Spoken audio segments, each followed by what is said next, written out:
You're listening to the CyberWire Network, powered by N2K.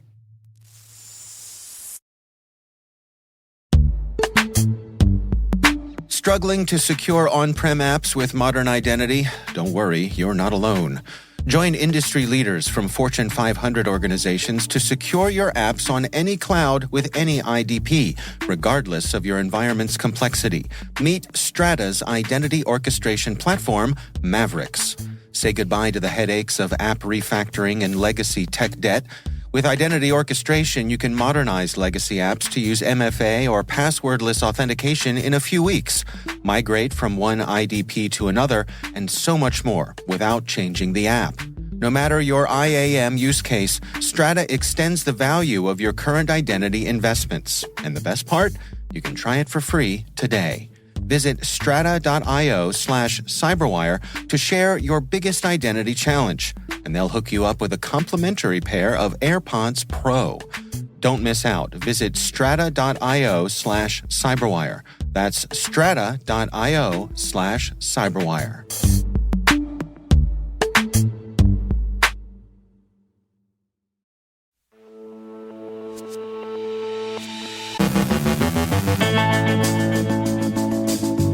Governments target push notification metadata, dissecting the latest GRU cyber activities, a look at Russia's AI-powered Doppelgänger influence campaigns, and how cyber warfare is evolving beyond the battlefield. We've got updates on the Adobe Cold Fusion vulnerability, the expanding 23andMe data breach, and insights into the financial impacts of ransomware. Our guest is Camille Stewart Gloster, Deputy National Cyber Director for Technology and Ecosystem Security from the Office of National Cyber Director at the White House. Plus, discover how TSA is embracing AI for future security.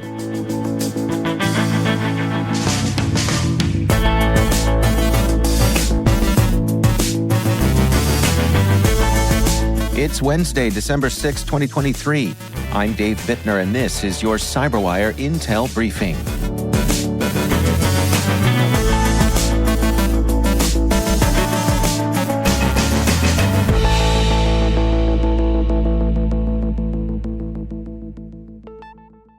We begin today with news from Reuters that U.S. Senator Ron Wyden has raised concerns about governments using smartphone app push notifications for surveillance. In a letter to the Department of Justice, he indicated that foreign officials were requesting data from Google and Apple. This method of surveillance takes advantage of the fact that most push notifications for emails, messages, or updates pass through Google and Apple's servers. This access provides these companies and potentially governments with insights into app usage and user interactions. Wyden urged the Department of Justice to revise policies that restrict public disclosure of this surveillance method. Apple responded, stating that the letter allows them to disclose more about government monitoring of push notifications. Previously, they were prohibited from sharing this information, but now plan to update their transparency reports accordingly. The Department of Justice and Google have not commented on the issue.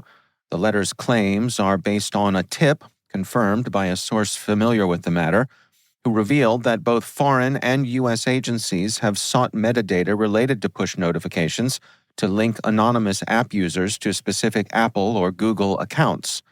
The foreign governments involved are described as U.S. allies and democracies, but they were not specifically identified. This surveillance practice has gone largely unnoticed by most users. However, concerns have been raised about the inherent privacy issues, as highlighted by French developer David Libeau earlier this year. He labeled push notifications as a privacy nightmare due to the data emission to U.S. tech giants, underscoring the need for awareness and transparency in how apps handle user data and interact with large technology companies. Recorded Future's Insikt Group has observed an evolution in Russia's Doppelgänger influence operation, which now utilizes generative AI to create fake news and opinion stories on a large scale. This operation, targeting audiences in Ukraine, Germany, and the U.S., disseminates typical Russian propaganda themes, such as anti-LGBTQ messages, criticism of U.S. military competence, highlighting U.S. political divisions and pointing out German social and economic issues. According to CyberScoop, while this AI-driven disinformation campaign has achieved only limited success, its use of advanced technology to mass-produce false content represents a significant development in the field of digital propaganda and misinformation. The conflicts in Ukraine and between Hamas and Israel demonstrate the growing role of cyberspace in warfare, as outlined in a CSO essay. This spillover into cyberspace requires security teams to be vigilant against cyber attacks. The essay stresses the importance of sound risk management practices for both public and private sectors, urging cybersecurity teams to adapt to changing geopolitical landscapes through simulation and information sharing. Notably, external states like Iran have exploited vulnerabilities, such as in U.S. utilities PLCs. In Russia's hybrid warfare, state security services and auxiliary hacktivist and criminal groups, like Fancy Bear, play active roles in cyber attacks. A crucial lesson from these conflicts is the need for public-private cooperation in cyberspace. An example is Dragos's community defense program, which supports small utilities with training and information sharing, especially in water and power sectors, highlighting collaboration as a key defense against evolving cyber threats. CISA has issued a cybersecurity advisory confirming the exploitation of a vulnerability in Adobe Cold Fusion within a federal civilian executive branch agency. This vulnerability allows for arbitrary code execution due to improper access control. The advisory details 2 incidents in June where Microsoft Defender for Endpoint detected potential exploitation on public-facing web servers of 2 unnamed agencies. These incidents are believed to be reconnaissance efforts aimed at mapping the agency's networks for potential further exploitation. The identity of the attackers, or whether the same threat actor was involved in both cases, remains unknown. CISA's advisory includes risk mitigation recommendations applicable to both FCEB agencies and general users of Cold Fusion, update software, network segmentation, enforcement of signed software execution policies, and firewall usage. 23andMe, the DNA and ancestry tracing firm, recently amended its Form 8K filed with the SEC, revealing a more extensive breach than initially reported. Originally disclosed as a credential stuffing attack affecting 0.1% of user accounts, the breach actually exposed data on approximately 6.9 million individuals. The attackers gained access through reused customer passwords and then accessed files related to the DNA relatives feature, sharing some users' ancestry profile information online. The compromised data, now offered for sale on breach forums, includes display names, sex, birth year, and general genetic ancestry information. Fortunately, no actual genetic data was compromised. The stolen information, while not highly valuable, could potentially be used in affinity scams, exploiting shared cultural or ethnic backgrounds to deceive victims. This incident highlights the risks of password reuse and the broader implications of data breaches, where even seemingly innocuous information can be manipulated for social engineering schemes. Clarity's survey on ransomware attacks in the industrial sector reveals that 75% of organizations faced such attacks in the past year. Of those affected, 69% paid the ransom, and over half of these companies experienced financial repercussions exceeding $100,000. The survey also highlights that 45% of respondents consider TSA security directives as having the most significant impact on their security priorities and investments. These findings underscore the widespread and costly impact of ransomware attacks in the industrial sector and the importance of adhering to stringent security measures and standards. A report from CyCode on application security posture management reveals a notable trend in the AppSec field, where teams are overwhelmed by the abundance of security tools. The study found that 95% of AppSec teams used over 20 different security tools, and 70% have more than 40 tools at their disposal. However, this proliferation of tools is not necessarily beneficial. In fact, 78% of surveyed security professionals find managing multiple security tools challenging, indicating that the excessive number of tools contributes to a sense of being overwhelmed rather than improving security efficacy. This data highlights a critical issue in the application security domain, where the complexity of security tool management can impede effective security operations.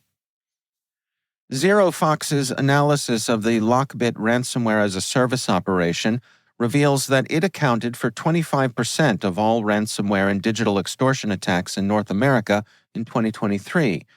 The study predicts that Lockbit will increasingly target North American entities in the upcoming quarters, maintaining its position as the primary ransomware and digital extortion threat in the region. The frequency of these attacks is expected to remain high, with the proportion of Lockbit attacks in North America likely surpassing the global average. This forecast underscores the growing concern over Lockbit's activities and its significant impact on North American cybersecurity.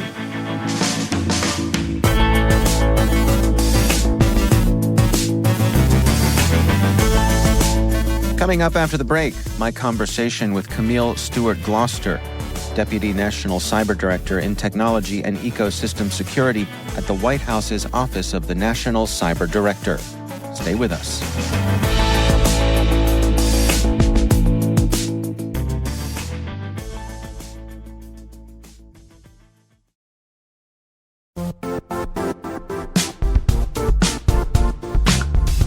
It's that time of year to start thinking about your New Year's resolutions and what you're hoping to achieve next year. As you start setting those 2024 goals, professional certifications should be part of your plan. Starting today, N2K is offering our full catalog of certification practice tests for just $39 each. Choose from our extensive library of certification titles from leading vendors like AWS, CompTIA, Microsoft, Cisco, and more. With over 25 years of experience in exam preparation, N2K has helped hundreds of thousands of security students and professionals feel exam ready. Visit n2k.com/certify to view our practice tests and get started today. That's n2k.com/certify.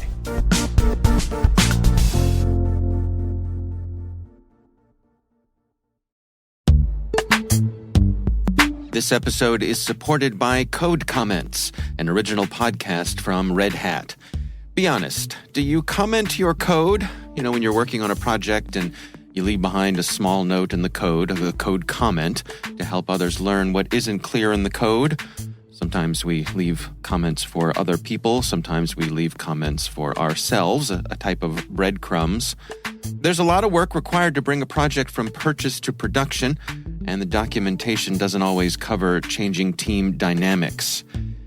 So the Code Comments podcast, which is hosted by Jamie Parker, he's a Red Hatter and an experienced engineer. In every episode, Jamie recounts the stories of experienced technologists from all across the industry who share what they've learned from implementing new technology. So if you're interested in real stories from real people going through real change, check out the Code Comments podcast. You can search for Code Comments in your podcast player. We'll also include a link in the show notes. My thanks to Code Comments for their support.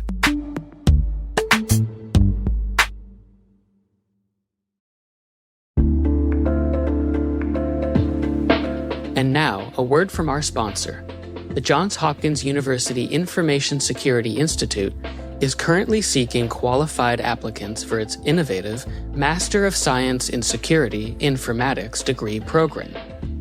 Study alongside world-class interdisciplinary experts and gain unparalleled educational, research, and professional experience in information security and assurance. Want to see for yourself? Student researchers will be presenting their capstone projects on December 13th and 15th from 10 a.m. to 2 p.m. on JHU's Homewood campus. For more information about their projects and the MSSI program, visit isi.jhu.edu.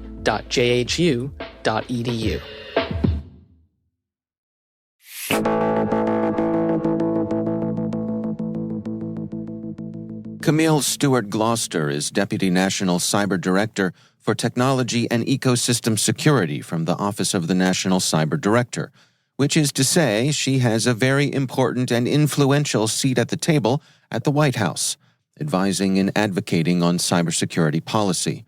We're grateful that she agreed to spend some time with us and to describe her efforts, starting with where she believes we stand with cyber at this particular moment in time.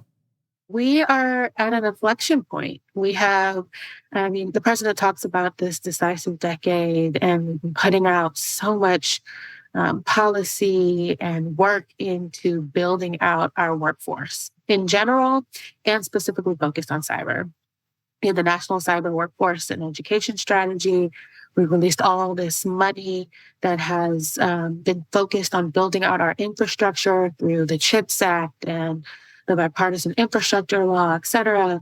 But all of those things call out a special focus on workforce, and part of that workforce is cyber workforce. And so these monumental investments provide us an opportunity to really be intentional about how we make investments, how we bring people along for the journey, and how we build out a workforce that can be responsive to the changing technological needs that we have as a society. Technology underpins everything. And it is a great opportunity to amplify the best and the worst of what's going on. And if we lean into focusing on that best, that means bringing every perspective to bear on the challenges and opportunities present. And so making sure that women are a part of that, making sure diverse communities are a part of that has to be something we need to be intentional about. As someone who has that behind-the-scenes seat at the table, they're among your colleagues at the White House, can you give us some insights as to what the process is like? How does President Biden and the folks working with him, how do they make sure that they're being intentional and really making a difference when it comes to these efforts toward diversity and equity? There are a number of different components within the Executive Office of the President that are focused on different groups. So we've got the Gender Policy Council. We have cyber, which already has a mandate across diversity. We have initiatives like the White House API initiative. And the president has been really intentional about standing up initiatives, groups, policy councils focused on demographics that need additional support or investment. And so we come together quite a bit, whether it's in the name of cyber workforce, or we're thinking about CHIPS, or we're thinking about bipartisan infrastructure law. How do we bring our specific expertise to bear in service of those communities, in service of the whole? So there's a real coming together of experts who focus on gender every day, who focus on these communities every day, and then on that content area.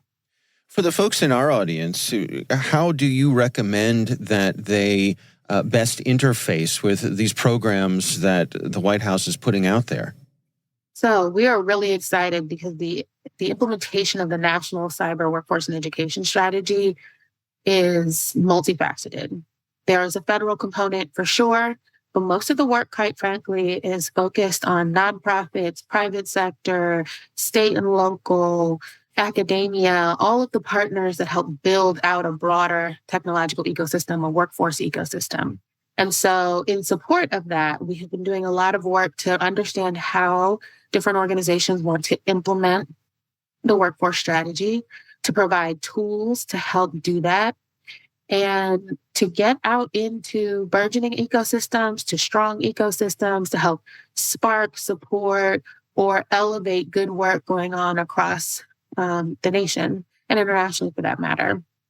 And so there are a lot of opportunities to plug in. You can go to whitehouse.gov/cyberworkforce and take a look at some of the work that we've been doing. You can invite us to come to your cyber workforce ecosystem if there is one, or if you think there should be one and need some support. And then also we do a lot of direct one-to-one engagement to understand the programs that are working, how they can scale, and really be able to spread best practices and lessons learned throughout the community. There's certainly been a lot that the administration has achieved. What do you see coming here? Are there things on your list that you hope we get done as we look towards the horizon? Yeah, a focus on data has been a priority for me. I think there's been a clamoring from the industry to really understand the cyber workforce better. Where are there gaps? What programs are working? Should we focus on retention or recruitment? Should we focus on mid-career, early career, later in your career? So I think really understanding the data will be helpful.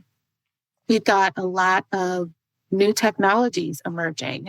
One of the things that we were intentional about with writing the National Cyber Workforce and Education Strategy was making it technology agnostic, much like the National Cybersecurity Strategy.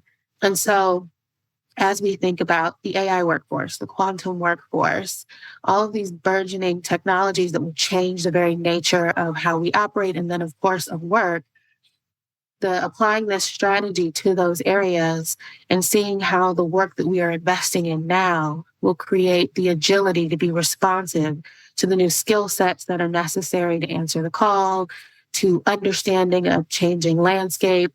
I'm really excited about the investment that we're making there and the collaboration across groups that will help facilitate effectively doing that, building that agility. So those are two things I'm really excited about. What is your message to that person who's considering a move into cybersecurity? And I'm specifically thinking about maybe that young woman who's coming up from school, or maybe someone who's considering a career shift.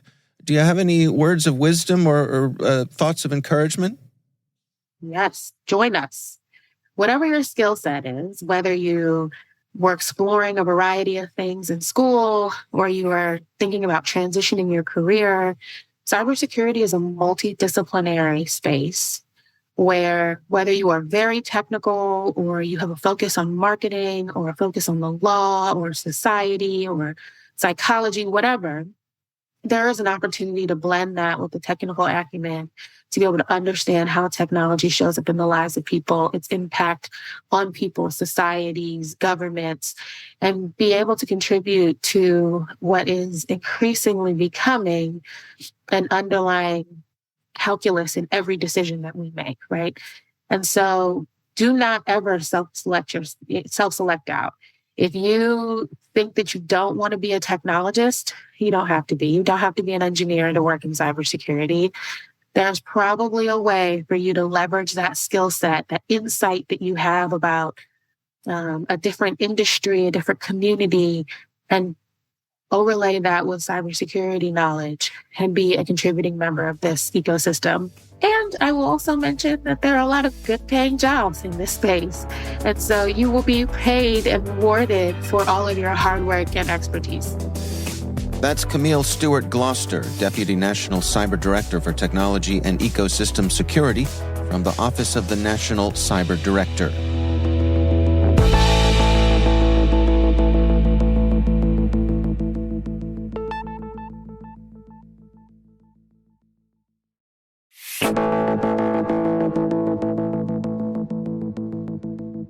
And finally, the Transportation Security Administration, the TSA, is gearing up to integrate artificial intelligence across its operations, aiming to enhance passenger screening and threat detection.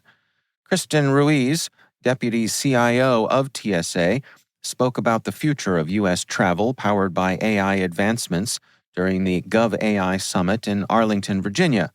The agency envisions using AI to refine baggage scanning with advanced image recognition and improved training through generative AI and simulation technologies.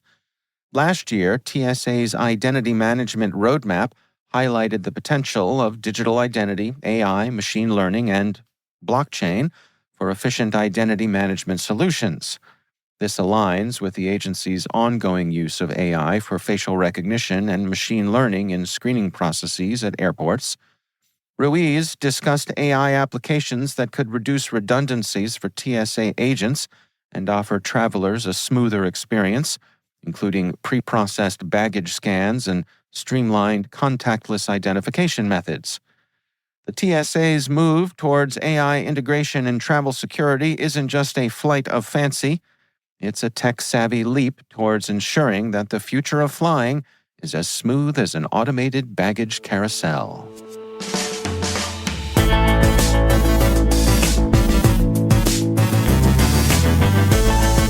And that's the CyberWire. For links to all of today's stories, check out our daily briefing at thecyberwire.com. We'd love to know what you think of this podcast. Please take a few minutes and submit the survey in the show notes. Your feedback ensures we deliver the information that keeps you a step ahead in the rapidly changing world of cybersecurity. We're privileged that N2K and podcasts like The CyberWire are part of the daily intelligence routine of many of the most influential leaders and operators in the public and private sector, as well as the critical security teams supporting the Fortune 500 and many of the world's preeminent intelligence and law enforcement agencies. N2K Strategic Workforce Intelligence optimizes the value of your biggest investment, your people. We make you smarter about your team while making your team smarter. Learn more at n2k.com. This episode was produced by Liz Irvin. Our mixer is Trey Hester with original music by Elliot Peltzman. Our executive producers are Jennifer Iben and Brandon Karp. Our executive editor is Peter Kilpie, and I'm Dave Bittner. Thanks for listening. We'll see you back here tomorrow.